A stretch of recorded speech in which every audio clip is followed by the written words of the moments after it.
Hi எல்லோருக்கும் வணக்கம். Welcome to Vijith view. So Bigg Boss season 8 Tamil. So இந்த வீடியோவில் நம்ம இன்னைக்கு எபிசோடோடைய ரிவ்யூ, அது மட்டும் இல்லாமல் ஓட்டிங் அனாலிசிஸ் பற்றி வந்து டிஸ்கஸ் பண்ண போகிறோம். ஸோ வீடியோக்குள்ளே போகிறதுக்கு முன்னாடி நம்ம சேனலுக்கு நீங்கள் புதுசாக இருந்தீங்கன்னா கண்டிப்பாக சப்ஸ்கிரைப் பண்ணிக்கோங்க, வீடியோ மறக்காமல் ஒரு லைக் பண்ணிக்கோங்க. இப்போ நம்ம வீடியோக்குள்ளே போகலாம். ஸோ இன்னைக்கு எபிசோடு வந்து பார்த்தீங்கன்னா 4 ஃபேமிலி என்ட்ரி. மொதல் ஃபேமிலி சௌந்தர்யா, இரண்டாவது ஃபேமிலி ராணவ், மூன்றாம் ஃபேமிலி பவித்ரா, நாலாவது ஃபேமிலி அன்ஷிதா. ஸோ ரொம்ப ஒரு எமோஷ்னலான ஒரு எபிசோடாக ஃப்ரீ ஸ்டாஸ்க்கு வந்து இருக்குன்னு பார்த்தா இது ஃப்ரீ ஸ்டாஸ்க்கு இல்லை, ஜஸ்ட் ஒரு ஃபேமிலி என்ட்ரி அப்படிங்கிறத நம்ம பிக் பாஸ் வந்து பார்த்திங்கன்னா ரொம்ப கீனாக இருந்தார். எந்த ஒரு ஃப்ரீஸ், ரிவர்ஸ், லூப்பு, ஃபார்வர்டு அது மாதிரி எதுவுமே கொடுக்கப்படலை. ஸோ வேர்ஸ்ட்டு ஃப்ரீ டாஸ்க், அது ஃப்ரீ டாஸ்க்னே சொல்லக்கூடாது ஆக்சுவலாக, இதை ஃபேமிலி ரவுண்ட் அவ்வளோதான்.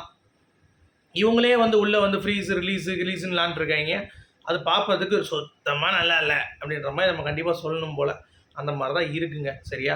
ஸோ இன்றைக்கி சௌந்தர்யா ஃபேமிலி வந்து அவங்க எதுக்கு வந்தாங்க அப்படின்ற அந்த ஒரு விஷயம், மிச்சவங்களை நான் குறை சொல்ல வரல, என்கிட்ட தான் என் பொண்ணுக்கிட்ட தான் முரண்பாடு இருக்குது அப்படின்ற மாதிரி அவங்க அப்பா வந்து போட்டு உடச்சி, அவங்க அப்பாவும் வந்து பார்த்தீங்கன்னா மரியாதை கொடு, நீ பேசுகிறது நல்லா மாற்றிக்கோ, தப்பாக பேசுகிற, நிறையா விஷயங்கள் பேசிக்கோன்ட்டு. அப்புறம் அவங்க அம்மா ஜாக்லின் கிட்டே வந்து கொஞ்சம் பார்த்து இருந்துக்கோ, ஜாக்லின் வந்து உங்களுக்கு நல்லா தான் நினைக்கிறா, அவள் பின்னாடி போய் பேசாத, அவளை பற்றி தப்பாக பேசாதது வேறு மாதிரி இருக்குது, மரியாதை கொடு. அதே மாதிரி நீ உன் ஆட்டிடியூட் ஒன்று காட்டுறல, அதெல்லாம் வீட்டில் இல்லவே இல்லையே, முடிய தூக்கி போடுறது அப்படின்ட்டு. அப்போ அதெல்லாம் வந்து இங்கே வந்து செட்டப் பண்ணுறது தான் சௌந்தர்யா. அப்புறம் கைண்ட்னஸ்னு ஏதாவது காட்டுறியா? நீ மட்டும் எல்லா தப்பும் பண்ணுவேன், நீ மனசை தோன்றதெல்லாம் பேசிடுவேன், மிச்சவங்களாம் வந்து பேசினா தப்பா? இது என்ன பிக் பாஸ் தானே, பேச்சு போட்டி உனக்கு வராதா? பேச்சு தானே இது மெயின். அப்புறம் என்ன பேசக்கூடாதுன்ற அப்படின்ற மாதிரி 3 பேரும் 3 விதமான கோணங்கள் ரொம்ப அருமையாக இருந்தது.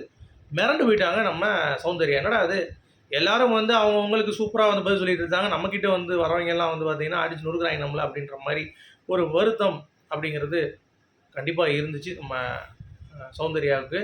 ஸோ கடைசியாக வந்து நல்லா விளாட்றீங்க, ஓகே, இதை அப்படியே மெயின்டைன் பண்ணு, பட் இதெல்லாம் நீ மாற்ற வேண்டியிருக்கும், அப்போ தான் நீ டைட்டிலுக்கு, இல்லாட்டி டைட்டில் கையில் கூட நீ எடுக்க முடியாது அப்படின்றத சொல்லிட்டாங்க. நாங்களும் தான் சொல்லிகிட்டு இருக்கோம், இந்த கியூட்னஸ்லாம் வச்சதுனால டைட்டில் கொடுக்க முடியாது, அதற்கான ஒரு கேமில் இம்ப்ரூவ்மெண்ட் கொடுக்கணும், கேம் பண்ணணும், நிறைய விஷயங்கள் பேசணும், நிறையா திங்கிங் பண்ணணும், ப்ரொஆக்டிவாக பேசணும். இந்த மாதிரி எதுவுமே கிடையாது அப்படிங்கிறதுனால ஒன்றும் பண்ண முடியாது அப்படிங்கிறது தான். அடுத்து ஜாக்லின் ரெடி ஆகிட்டு இருக்காங்க, ட்ரெஸ் எல்லாம் கட்டிட்டு நம்ம இன்றைக்கி வரப்போகிறாங்க அப்படின்ட்டு.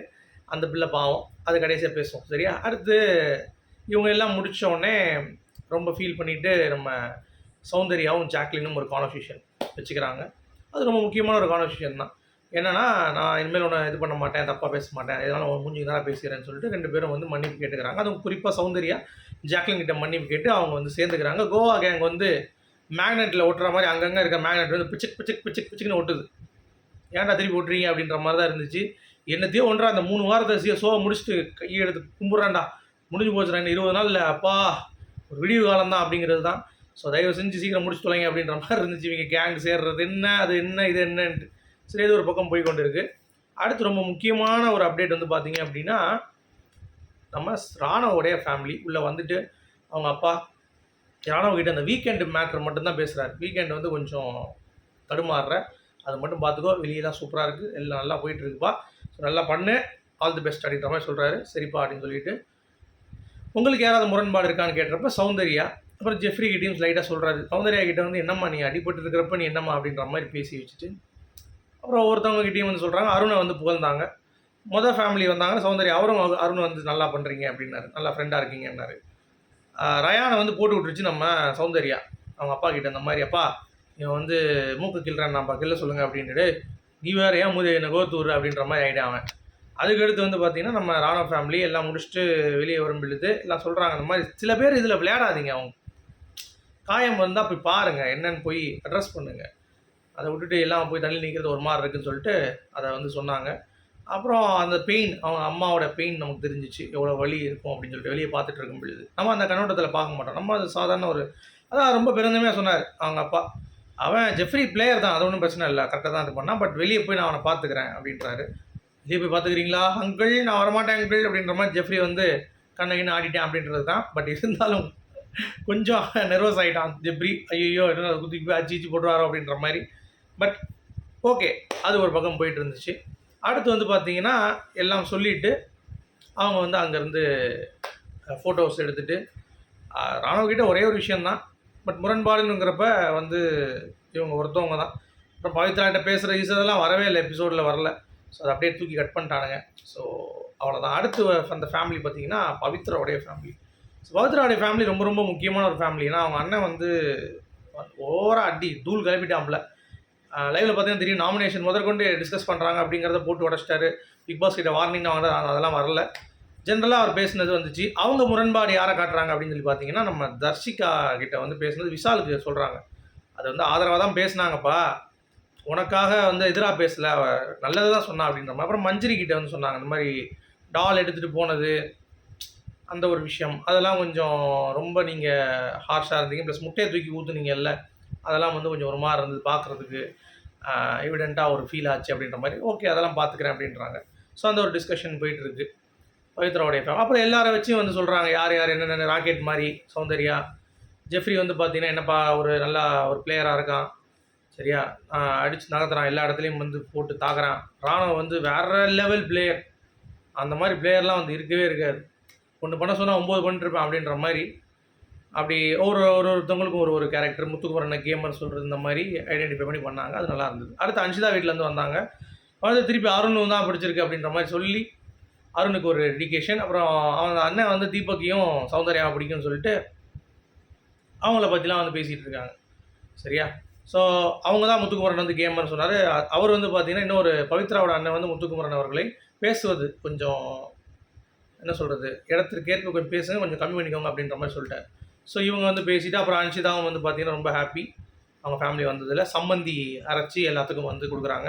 ஸோ எல்லோரும் வந்து உருண்டை சோறு பிடிச்சி, எப்படி பொண்ணு தான் ஊட்டுவாளா, நானும் தானே ஊட்டுவேன் அப்படின்னு சொல்லிட்டு வாயில் உருண்டை யானைக்கு வாயில் திமிக்கிற மாதிரி வந்து பார்த்தீங்கன்னா எல்லா வாயிலையும் திமிக்கிறாங்க. ஸோ அந்த மாதிரி ஒரு ஃபன் நடந்துச்சு. அப்புறம் பவித்ராவுடைய அம்மா வந்து பார்த்தீங்கன்னா ஃபோன் இது மூலமாக வந்தாங்க, வாய்ஸ் மூலமாக.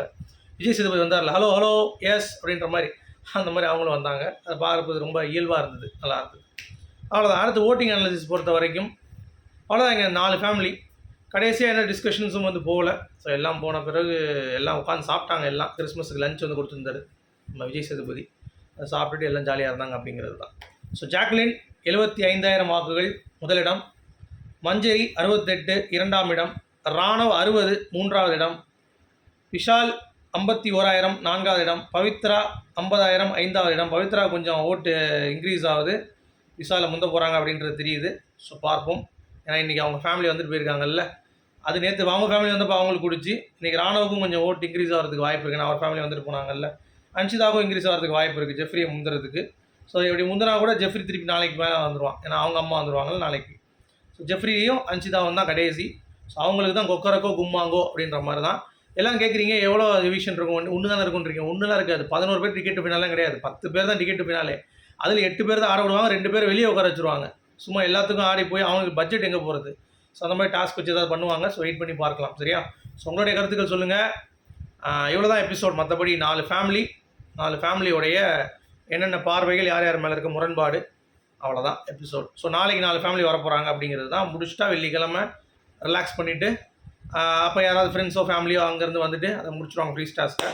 முடிச்சுட்டா அடுத்த டிக்கெட் டு ஃபினாலே, அடுத்து வந்து பெட்டி, அதுக்கடுத்த வாரம் ஃபினாலே வாரம். ஸோ பிக் பாஸுக்கு ஏற கட்டியாச்சு சீசன் 8 அப்படிங்கிறது தான். ஸோ உங்களுடைய கருத்துக்கள் சொல்லுங்கள். மீண்டும் சந்திப்போம். Good bye.